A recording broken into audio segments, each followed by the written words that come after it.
Australia में Pilbara क्रैटल में mental से खिसककर एक चट्टान पृथ्वी की सतह पे आ गई।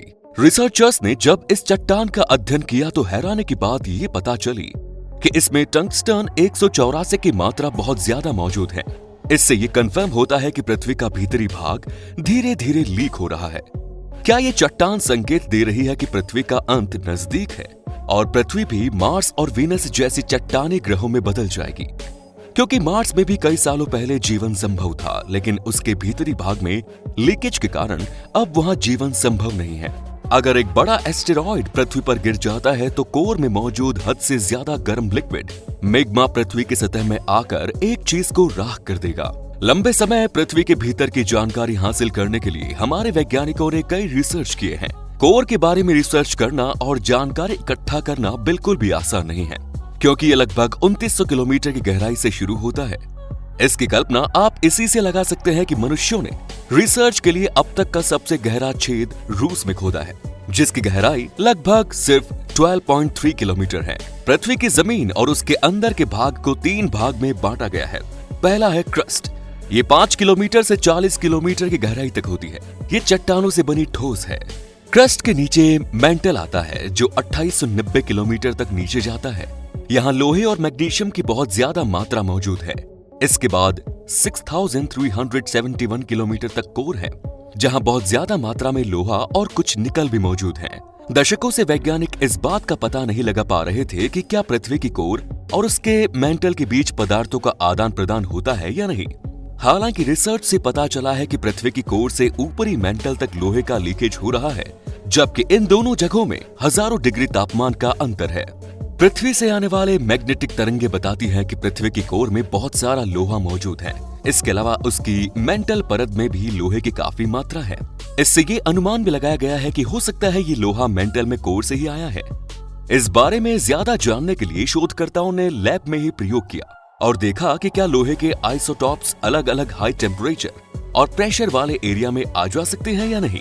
इस तरह के प्रयोग से शोधकर्ताओं को उम्मीद थी कि इसके नतीजे ये जानने में मदद कर सकते हैं कि पृथ्वी की कोर जब बहुत ज्यादा गर्म होती है, उससे हजारों डिग्री ठंडे मेंटल में लोहा लीक होकर जा सकता है कि नहीं। रिसर्चर्स ने पाया कि कोर से गर्म लोहा मेटल में लीक होकर तो आ ही सकता है, साथ ही हल्के आइसोटॉप भी ठंडे मेटल से गर्म कोर में जा सकते हैं। ये नतीजे उतने यूजफुल तो नहीं है, लेकिन वे इस बारे में ये अहम जानकारी दे सकते हैं कि हमारे पृथ्वी के अंदर का भाग कैसे काम करता होगा। डेनमार्क यूनिवर्सिटी के जियोलॉजिस्ट चार्ल्स लेजर का कहना है कि उनके नतीजे संकेत दे रहे हैं कि मेंटल तक लोहे का रिसाव अरबों सालों से हो रहा है। पृथ्वी में बहुत सारी खूबियां हैं जिनकी वजह से यहाँ जीवन कायम है, लेकिन अब लोग ये जानते हैं कि पृथ्वी पर जीवन के अनुकूल हालातों की सबसे बड़ी वजह पृथ्वी की कोर का बहुत अधिक गर्म होना है। इस वजह से पृथ्वी की कोर को उसका हृदय भी कहा जाता है। पृथ्वी की कोर पृथ्वी की बहुत सी एक्टिविटीज में बहुत ही बड़ा रोल निभाती है। कोर की वजह से टेक्टोनिक प्लेट मूव करती है और उससे भी ज्यादा ये सूर्य के खतरनाक रेज से धरती के लिए एक रक्षा कवच बनाती है। लेकिन इसके लिए बहुत ही ज्यादा शक्ति और ऊर्जा की जरूरत होती है, जिससे कोर की ऊर्जा लगातार ठंडी हो रही है। लेकिन बहुत ही कम लोग जानते हैं कि आज पृथ्वी की कोर का तापमान सूर्य की सतह से भी ज्यादा है। ये तापमान 10,000 डिग्री सेल्सियस तक है।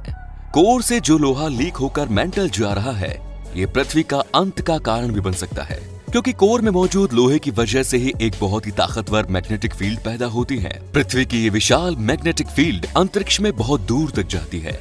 इस फील्ड के कारण ही चार्ज इलेक्ट्रॉन पृथ्वी से टकरा नहीं पाते, जिसकी वजह से पृथ्वी का जीवन इनकी रेडिएशन से बचा रहता है। मैग्नेट एनर्जेटिक चार्ज पार्टिकल्स और इलेक्ट्रॉन पृथ्वी से दूर एक खास एरिया में ही बने रहते हैं और पृथ्वी के पास नहीं आते।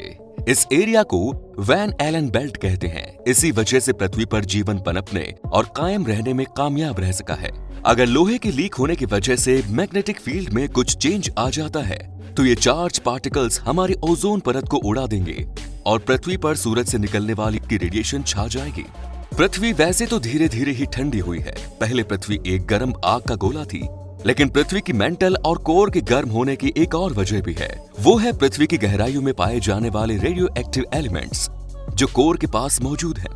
रेडियो एक्टिव एलिमेंट्स से निकलने वाली रेडिएशन जो गर्मी निकलती है, वो पृथ्वी की कोर को गर्म रखने में कितना योगदान दे रही है ये पता करना मुश्किल है। कोर के लगातार लीक होने से पृथ्वी के कोर को ठंडे होने का डर है, लेकिन अगर इसमें रेडियो एक्टिव एलिमेंट्स की भी भूमिका है तो कोर की ये गर्मी ज्यादा लंबे समय तक चलेगी। दोनों ही मामलों में हमें चिंता करने की जरूरत नहीं है, क्योंकि अगर कोर तेजी से भी ठंडी हुई तो इस प्रक्रिया में 20 अरब साल लगेंगे। ये इतना ज्यादा समय है कि उससे पहले ही हमारा सूर्य ठंडा होकर मर चुका होगा। मतलब साफ है कि कोर का लीक होना पृथ्वी में जीवन के लिए एक खतरा बन सकता है। आपकी इसमें क्या राय है? अगर आपको ये वीडियो पसंद आया तो लाइक, कमेंट और शेयर जरूर कीजिए। मिलते हैं अगले वीडियो में, तब तक के लिए धन्यवाद।